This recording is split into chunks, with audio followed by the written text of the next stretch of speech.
Samyutta Nikaya, SN. Translated by Bhikkhu Bodhi. Sutta.central.net and suttas.com. 022, SN.7.11-SN.7.22, Chapter 7 Brahmana Samyutta, with Brahmins, SN.7.11 Kasabharadvaha Sutta, Kasi Bharadvaha. Thus have I heard. On one occasion the Blessed One was dwelling among the Magadhans at Dakshinagiri near the Brahmin village of Akana, A. Now on that occasion the Brahmin Kasi Bharadvaha the ploughman, had 500 ploughs fastened to their yokes at the time of sowing.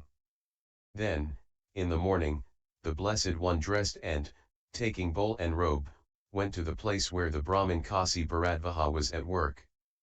Now on that occasion the Brahmin Kasi Bharadvaha's food distribution was taking place.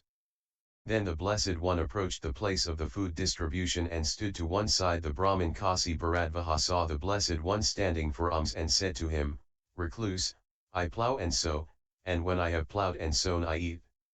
You too, ascetic, ought to plough and sow, then, when you have ploughed and sown, you will eat.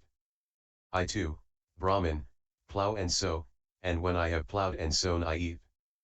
But we do not see Master Gautama's yoke or ploughshare or goat or oxen, yet Master Gautama says, "I too, Brahmin, plough and sow, and when I have ploughed and sown I eat." Then the Brahmin Kasi Bharadvaha addressed the Blessed Om in verse. "You claim to be a man who works the plough, but I do not see your ploughing. If you're a ploughman, answer me, how should we understand your ploughing?" The Blessed One: "Faith is the seed, austerity the rain, wisdom my yoke and plough.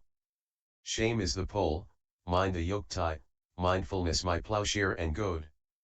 Guarded in body, guarded in speech, controlled in my appetite for food. I use truth as my weeding hook, and gentleness as my unyoking. Energy is my beast of burden, carrying me to security from bondage.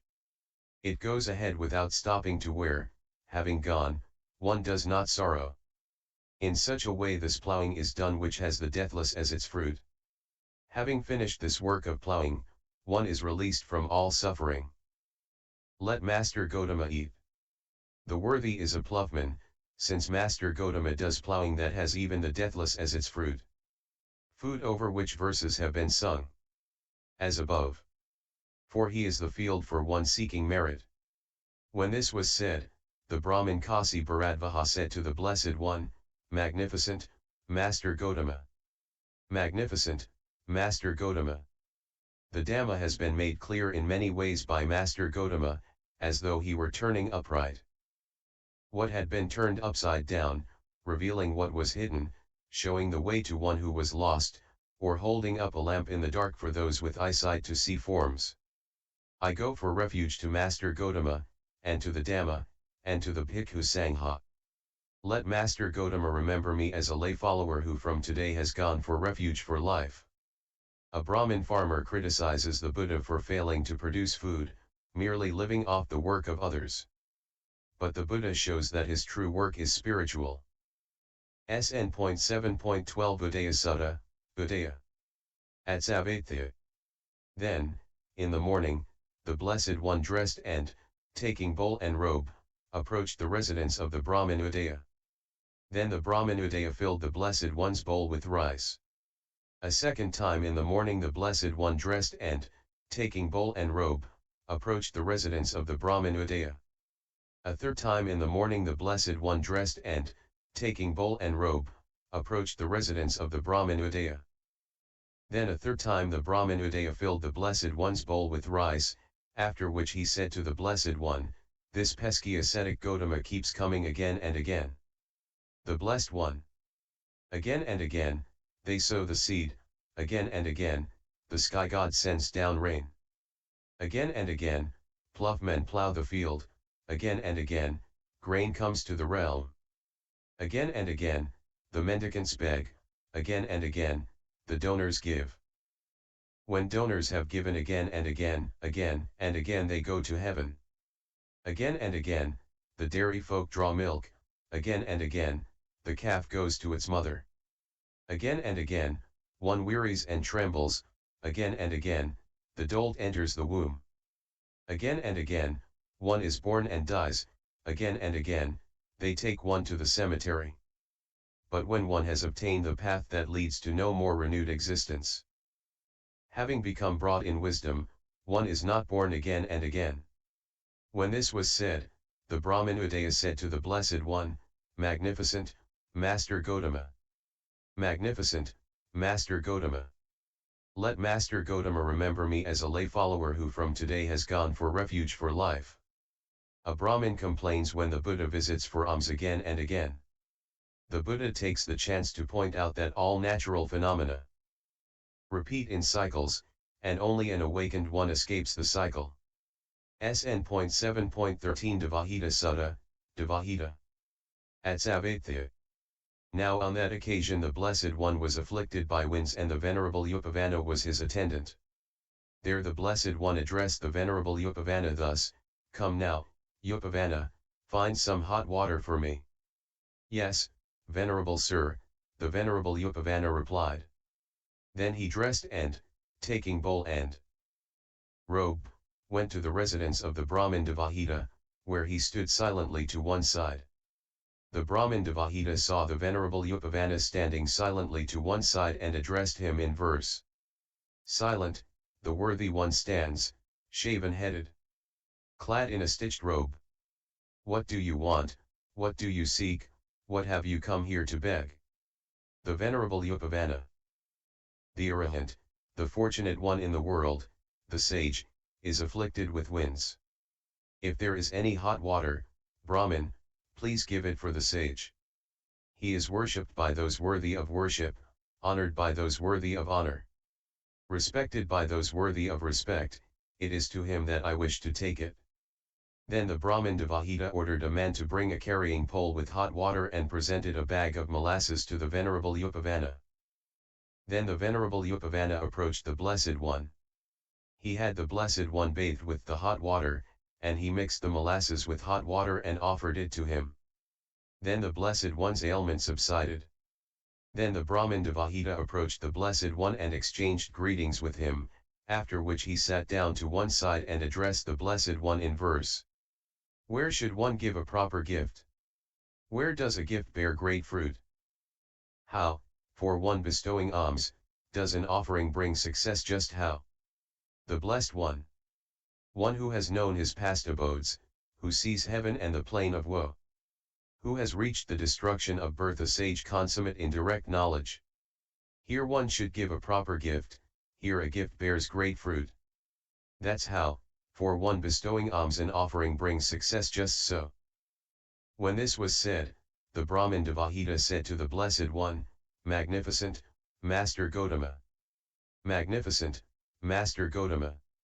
Let Master Gautama remember me as a lay follower who from today has gone for refuge for life.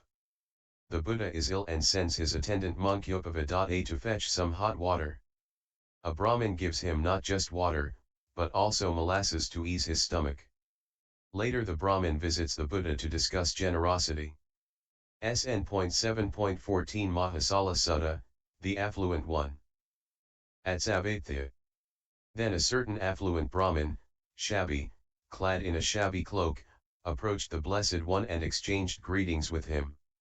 When they had concluded their greetings and cordial talk, he sat down to one side, and the Blessed One then said to him, Why now, Brahmin, are you so shabby, clad in a shabby cloak? Here, Master Gautama, my 4 sons, instigated by their wives, have expelled me from the house. Well then, Brahmin, learn these verses and recite them when the multitude has assembled in the meeting hall with your sons sitting together there. Those at whose birth I took delight and whose success I much desired, being instigated by their wives, chase me out as dogs chase swine. These evil fellows are indeed mean, although they call me, Dad, dear Dad. They're demons in the guise of sons to abandon me when I've grown old. As an old horse of no more use is led away from its fodder, so the old father of those boys begs for alms at others' homes. Better for me is the staff I use than those disobedient sons. For the staff drives off the wild bull and drives away the wild dog. In the dark it goes before me, in the deep it gives me support. By the gracious power of the staff, if I stumble I still stand firm. Then that affluent Brahmin, having learned these verses in the presence of the Blessed One, recited them when the multitude had assembled in the meeting hall with his sons sitting together there. Those at whose birth I took delight, if I stumble I still stand firm. Then the sons led that affluent Brahmin to their house, bathed him, and each gave him a pair of clothes. Then that affluent Brahmin, having taken one pair of clothes, approached the Blessed One and exchanged greetings with him. Then he sat down to one side and said to the Blessed One, Master Gautama, we Brahmins seek a teacher's fee for our teacher. Let Master Gautama accept a teacher's fee from me. The Blessed One accepted out of compassion. Then that affluent Brahmin said to the Blessed One, Magnificent, Master Gautama. Magnificent, Master Gautama. Let Master Gautama remember me as a lay follower who from today has gone for refuge for life.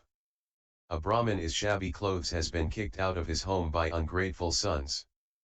The Buddha gives him a verse to recite in the village council, comparing his faithless sons to his trusty wooden staff. Ashamed, the sons take back their father, bathe and dress him. SN.7.11 Manitada Sutta, Manitada Attaining. Now on that occasion a Brahmin named Manitada, stiff with conceit, was residing at Savatya. He did not pay homage to his mother or father, nor to his teacher or eldest brother. Now on that occasion the Blessed One was teaching the Dhamma surrounded by a large assembly. Then it occurred to the Brahmin Manitada, this ascetic Gautama is teaching the Dhamma surrounded by a large assembly. Let me approach him. If the ascetic Gautama addresses me, then I will address him in turn. But if he does not address me, neither will I address him. Then the Brahmin Manitada approached the Blessed One and stood silently to one side, but the Blessed One did not address him. Then the Brahmin Manitada, thinking, this ascetic Gautama doesn't know anything, wanted to turn back. 178 But the Blessed One, having known with his own mind the reflection in the Brahmin's mind, addressed the Brahmin Manitada in verse. The fostering of conceit is never good for one keen on his welfare, Brahmin. You should instead foster that purpose because of which you've come here. Then the Brahmin Manitada, thinking, the ascetic Gautama knows my mind, prostrate himself right there with his head at the Blessed One's feet. He kissed the Blessed One's feet, stroked them with his hands, and announced his name thus, I am Manitada, Master Gautama. I am Manitada, Master Gautama. Then that assembly was struck with amazement and the people said, it is wonderful indeed, sir. It is amazing indeed, sir. This Brahmin Manitada does not pay homage to his mother and father, nor to his teacher or eldest brother, yet he shows such supreme honor towards the ascetic Gautama. Then the Blessed One said to the Brahmin Manitada, enough, Brahmin. Get up and sit in your own seat, as your mind has confidence in me. Then the Brahmin Manitada sat down in his own seat and addressed the Blessed One in verse. Towards whom should one avoid conceit? Towards whom should one show reverence? To whom should one be ever respectful, whom is it proper to venerate deeply? The Blessed One. First one's own mother and father, then one's eldest family brother. Then one's teacher as the fourth, towards these one should avoid conceit. Towards these one should be reverential, these should be well respected. These it is good to venerate deeply. Having struck down conceit, humble, one should pay homage to the arahants. Those cool of heart, their tasks done, the taintless ones, unsurpassed. When this was said, the Brahmin Manitada said to the Blessed One, Magnificent, Master Gautama. Magnificent, Master Gautama. Let Master Gautama remember me as a lay follower who from today has gone for refuge for life. A stuck-up Brahmin listening to the Buddha teach is awestruck when the Buddha appears to read his mind. To the surprise of the crowd, he bows and kisses the Buddha's feet. The Buddha tells him to take his seat, and they exchange verses on the topic of conceit. SN.7.16 Pakanika Sutta, Pakanika. At Savatya. Now on that occasion a Brahmin named Pakanakasata, relisher of contradiction, was residing at Savatya. Then it occurred to the Brahmin Pakanakasata, let me approach the ascetic Gautama and contradict whatever he says. Now on that occasion the Blessed One was walking back and forth in the open. Then the Brahmin Pakanakasata approached the Blessed One and said to him while he was walking back and forth, speak Dhamma, ascetic. The Blessed One. Well-spoken counsel is hard to understand by one who relishes contradiction. By one with a corrupt mind who is engrossed in aggression. But if one has removed aggression and the distrust of one's heart, if one has cast away aversion, one can understand well-spoken counsel. When this was said, the Brahmin Pakanakasata said to the Blessed One, Magnificent, Master Gautama. Magnificent, Master Gautama. Let Master Gautama remember me as a lay follower who from today has gone for refuge for life. A Brahmin who loves to contradict everyone approaches the Buddha thinking to challenge him. But when he hears the Buddha speak, he cannot find anything to contradict. SN.7.17 Navakamika Sutta, Navakamika. On one occasion the Blessed One was dwelling among the Kosalans in a certain woodland thicket. Now on that occasion the Brahmin Navakamika Bharadvaja was getting some work done in that woodland thicket. The Brahmin Navakamika Bharadvaja saw the Blessed One sitting at the foot of a certain sal tree with his legs folded crosswise, holding his body erect, having set up mindfulness in front of him. Having seen him, he thought, I take delight in getting work done in this woodland thicket. What does this ascetic Gautama take delight in getting done? Then the Brahmin Navakamika Bharadvaja approached the Blessed One and addressed him in verse. With what kind of work are you engaged here in the sal woods, Bhikkhu? By reason of which you find delight alone in the forest, Gautama. The Blessed One. There is nothing in the woods I need to do, cut down at the root, my woods is dried up. Woodless and dartless, discontent cast off, I find delight alone in the woods.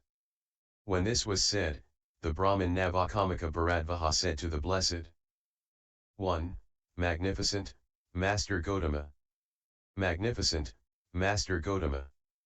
Let Master Gautama remember me as a lay follower who from today has gone for refuge for life. A Brahmin is enjoying his work in the woods. Seeing the Buddha in meditation, he wonders what sort of work the Buddha enjoys. SN.7.18 Kaha.Ra Sutta, the Wood Gatherers. On one occasion the Blessed One was dwelling among the Kosalans in a certain woodland thicket. Now on that occasion a number of Brahmin boys, students of a certain Brahmin of the Bharadvaja clan, approached that woodland thicket while collecting firewood. Having approached, they saw the Blessed One sitting in that woodland thicket with his legs folded crosswise, holding his body erect, having set up mindfulness in front of him. Having seen him, they approached the Brahmin of the Bharadvaja clan and said to him, See now, Master, you should know that in such and such a woodland thicket an ascetic is sitting with his legs folded crosswise, holding his body erect, having set up mindfulness in front of him. Then the Brahmin of the Bharadvaja clan, together with those Brahmin boys, went to that woodland thicket. He saw the Blessed One sitting there, having set up mindfulness in front of him. He then approached the Blessed One and addressed him in verse. Having entered the empty, desolate forest, deep in the woods where many terrors lurk. With a motionless body, steady, lovely, how you meditate, Bhikkhu, so beautifully. In the forest where no song or music sounds, a solitary sage has resorted to the woods. This strikes me as a wonder that you dwell with joyful mind alone in the woods. I suppose you desire the supreme triple heaven, the company of the world's divine Lord. Therefore you resort to the desolate forest. You practice penance here for attaining Brahma, the Blessed One. Whatever be the many desires and delights that are always attached to the manifold elements, The longings sprung from the root of unknowing, all I have demolished along with their root. I am desireless, unattached, disengaged, my vision of all things has been purified. Having attained the auspicious supreme enlightenment. Self-confident, Brahmin, I meditate alone. When this was said, the Brahmin of the Bharadvaja clan said to the Blessed One, Magnificent, Master Gautama. Magnificent, Master Gautama. Let Master Gautama remember me as a lay follower who from today has gone for refuge for life. Some Brahmin students are collecting firewood when they see the Buddha in meditation. They return and inform their teacher, who visits the Buddha to ask him how he is so peaceful in the wild forest. SN.7.19 Matuposaka Sutta, the Mother Supporter. At Savatya. Then a Brahmin who supported his mother approached the Blessed One, and said to him, Master Gautama, I seek alms food righteously and thereby support my mother and father. In doing so, am I doing my duty? For sure, Brahmin, in doing so you are doing your duty. One who seeks alms food righteously and thereby supports his mother and father generates much merit. When a mortal righteously supports his parents, because of this service to them, the wise praise him here in this world, and after death he rejoices in heaven. When this was said, the Brahmin who supported his mother said to the Blessed One, Magnificent, Master Gautama. Magnificent, Master Gautama. Let Master Gautama remember me as a lay follower who from today has gone for refuge for life. A Brahmin wonders whether the legitimate seeking of alms is a proper way to support his parents. SN.7.20 Bhikkhu Sutta, the Mendicant. At Savatya. Then a mendicant Brahmin approached the Blessed One, and said to him, Master Gautama, I am a mendicant and you are a mendicant. What is the difference between us in this respect? The Blessed One. It is not thus that one becomes a mendicant, just because one begs others for alms. If one has taken up a domestic practice, one still has not become a bhikkhu. But one here who leads the holy life, having expelled merit and evil, who fares in the world with comprehension, he is truly called a bhikkhu. When this was said, the mendicant Brahmin said to the Blessed One, Magnificent, Master Gautama. Magnificent, Master Gautama. Let Master Gautama remember me as a lay follower who from today has gone for refuge for life. The Buddha explains that a true mendicant is one who has gone beyond evil. SN.7.21 SA.G.Rava Sutta, Sangharava. At Savatya. Now on that occasion a Brahmin named Sangharava was residing at Savatya. He was a practitioner of water purification, one who believed in purification by water, who dwelt devoted to the practice of immersing himself in water at dusk and at dawn. Then, in the morning, the Venerable Ananda dressed and, taking bowl and robe, entered Savatya for alms. Having walked for alms in Savatya, when he had returned from his alms round, after his meal he approached the Blessed One, paid homage to him, sat down to one side, and said to him, Here, Venerable Sir, a Brahmin named Sangharava is residing at Savatya. He is a practitioner of water purification, devoted to the practice of immersing himself in water at dusk and at dawn. It would be good, Venerable Sir, if the Blessed One would approach the residence of the Brahmin Sangharava out of compassion. The Blessed One consented by silence. Then, in the morning, the Blessed One dressed and, taking bowl and robe, approached the Brahmin Sangharava's residence, where he sat down in the appointed seat. Then the Brahmin Sangharava approached the Blessed One and exchanged greetings with him, after which he sat down to one side. The Blessed One then said to him, Is it true, Brahmin, that you are a practitioner of water purification, one who believes in purification by water, devoted to the practice of immersing yourself in water at dusk and at dawn? Yes, Master Gautama. Considering what benefit do you do this, Brahmin? Here, Master Gautama, whatever evil deed I have done during the day I wash away by bathing at dusk. Whatever evil deed I have done at night I wash away by bathing at dawn. The Blessed One. The Dhamma, Brahman, is a lake with fords of virtue. A limpid lake, the good prays to the good, where the knowledge masters go to bathe, and, dry-limbed, cross to the far shore.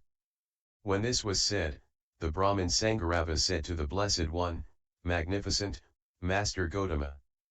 Magnificent, Master Gautama.